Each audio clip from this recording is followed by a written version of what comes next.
Jurgen, good afternoon. Hello. A stunning win obviously on Wednesday. I'm just wondering what that has done for the mood around here and especially leading up to this weekend's Merseyside derby. Oh, it's really good. Of course, it's like when you play a good football game. It's not that you leave it behind you an hour later or whatever. So it carries you through the week. Usually that's how it is. But we all are long enough in the business to know that it's a good piece for in the all over preparation for the next game. But it's only a little piece. So it's like it's of course we know we can do things like that. We knew it before, and now we proved it again. And so we have to try everything to play a very, very similar game again, because we play against a really good side with they a side will be really on their toes. I can imagine it's a big one for us and for them as well. So and that's how we treat that game. We try to be perfectly prepared and then play the best football we are able to play. And yet, despite that, you've never lost a Merseyside derby. There's not a single member of your playing squad here that's lost a Merseyside derby either. So how much does experience count in games like this? It helps, of course, but it's not. The only thing what it tells you, less than 100%, and you will lose. So because I think we always had pretty good games. Last year, I remember we had a lot of lineup issues. Had to change a lot. I think it was the last one there when we drew. We were completely in charge of the game until the last couple of minutes, and these last couple of minutes, Everton was close to win it actually. And so that was. There are always different situations, but what it tells. The experience tells you that you have really to be 100% spot on and try really everything. Fight each little fight, be ready for all the challenges, all that stuff, but stay clear, stay fair, stay aggressive, yes, but in the most legal way, and all these things. That's a very important part of that game. And just finally, for me at least, I'm just wondering how Roberto Firmino is, and given how much Divock Origi likes scoring against Everton and how he's done well recently, what his chances are, or maybe what he has to do to be part of your starting lineup. He was out there in the running yesterday, but we have to see how he reacts. So yeah, I will see him now in a few minutes. Then again, first time since yesterday. He is very positive, but that's Bobby's nature as well. So we have to see.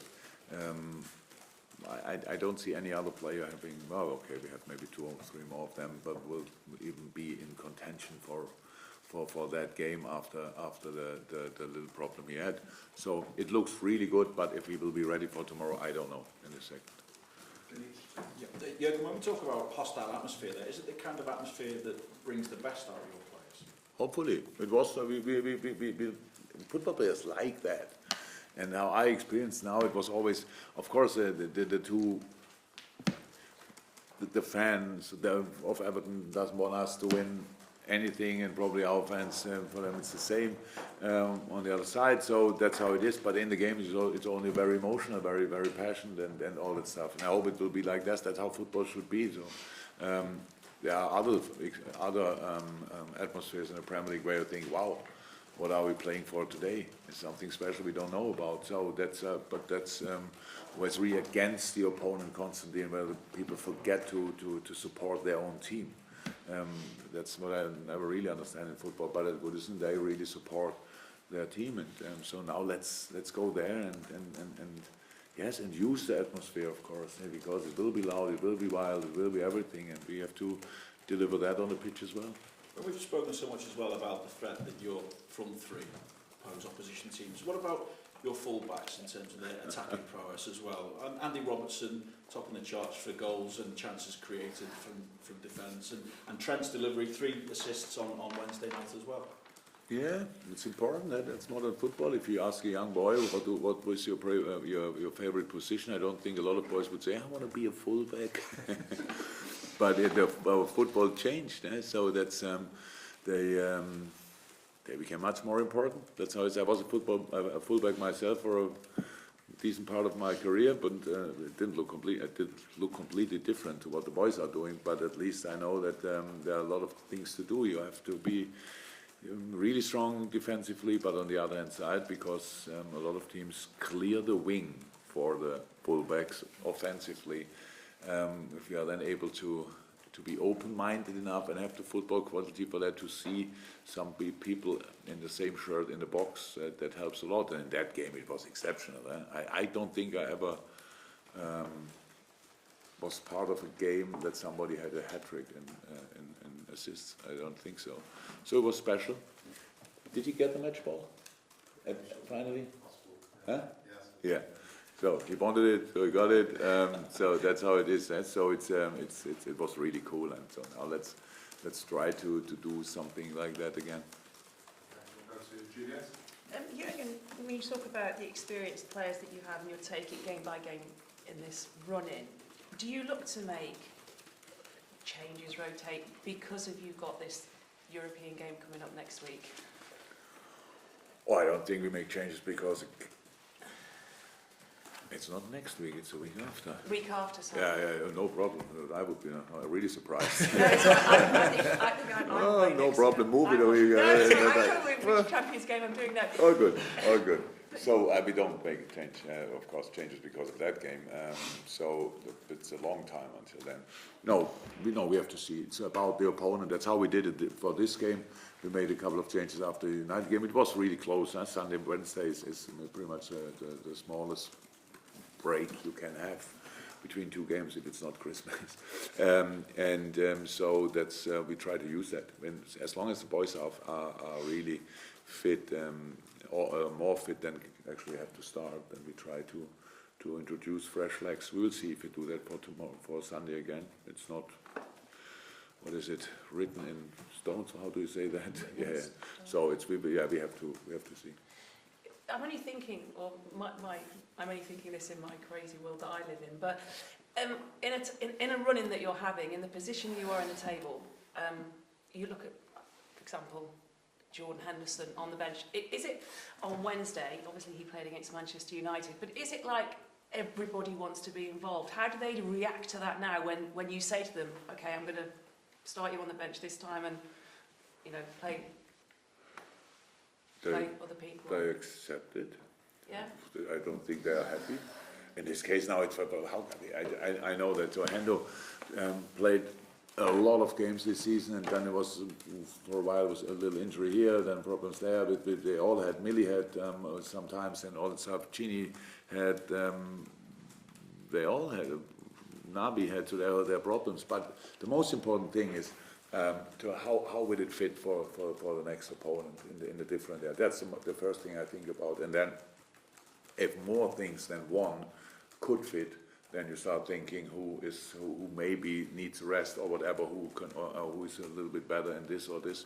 So that's what you think about. But Hendo plays a really, really good season, and so I told him he looked like not happy but completely okay. So because it was, I think in this situation it was especially important, because I don't tell players always before the game that they will not play. They realize it. They don't walk through the dressing room and say you don't play, you don't play, you don't play, or whatever. You see that on the training ground actually, and it's as a player of Liverpool, you know that you don't play all the games pretty much, and that's a normal situation. But because of the stories were made after, because of my reaction actually made after the United game, I thought it makes sense that I tell him there's nothing to do with that, because there was nothing. So that's it. But no, I don't tell the players always before the training actually, if they play or not. In training they see it, and then that's it. Jurgen, 2 goals for Sadio Mane in midweek. He's always been a goal scorer at Leipzig, at Southampton as well. But this season he's got more goals than ever before, and playing in a central position for you on Wednesday. What's led, do you think, to the improvement in his goal scoring capability when you consider there's still a quarter of the season left? No, I don't think there's a big improvement. By the way, he didn't play in Leipzig, he played at Salzburg, but still a good player. Still a good club.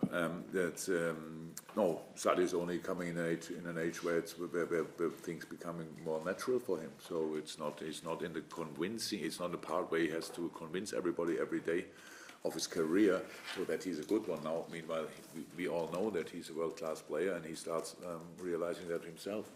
So that's how it is, mixed up with his attitude and his work rate. It could be a really decent career, even better than it was so far. So he's a good boy, and he had these skills. But for goal scoring, you need moments.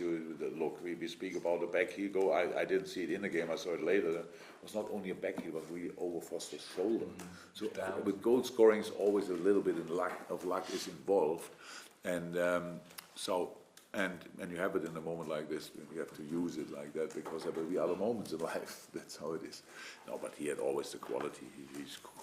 He scored for us a lot of goals, and if not, then he was always a proper threat, but gives us the space to score from another area. So it's just in a good moment of his career, and it's the best age group now, where they all are.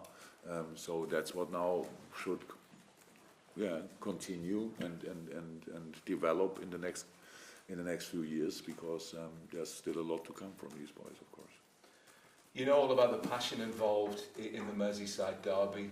It's also the fixture in the Premier League with the most standings off. So in terms of the detrimental effect that could have if any of your players are red carded, how do you, in a game of this nature, try and make sure that your players sort of err on the side of controlled aggression? That's why we do it always. We always want to be very, very, very, very aggressive in the best football way. And I said it a couple of times, how we understand that being aggressive means we are ready to hurt yourself and not the other guy, because there's nothing to do with it. There's a ball we fight for, and not a bone or whatever. That's how it is. I never understood that. We had similar stories in Germany. I really was not involved a lot in crazy games where something like this happened and the ref should have sent 5 players off or something like that. So that's, for me, it's a big misunderstanding. That the crowd wants to win, and for winning a game you need, in the best way, 11 players. That helps, so we should all really. And I thought, everyone knows that we had 3 or 4 harsh challenges in the past, where we were once a bit more lucky, and the other situation we were a bit less lucky. I think Debok was really a harsh one, and we had handle with Barclay. I think there were a few situations where we suffered a little bit, but the last couple of games it was a football game, a very intense football game. I don't think this generation of Everton Liverpool players did a lot for that statistic. I think the red cards must be a bit older, I think, most of them at least, from other players, pundits maybe today or whatever. Oh my goodness, I'm so sorry. Carl, that's really confusing. If we are not there, you are actually not here. New formation. Well, change of position, I thought it's good enough for Stadio,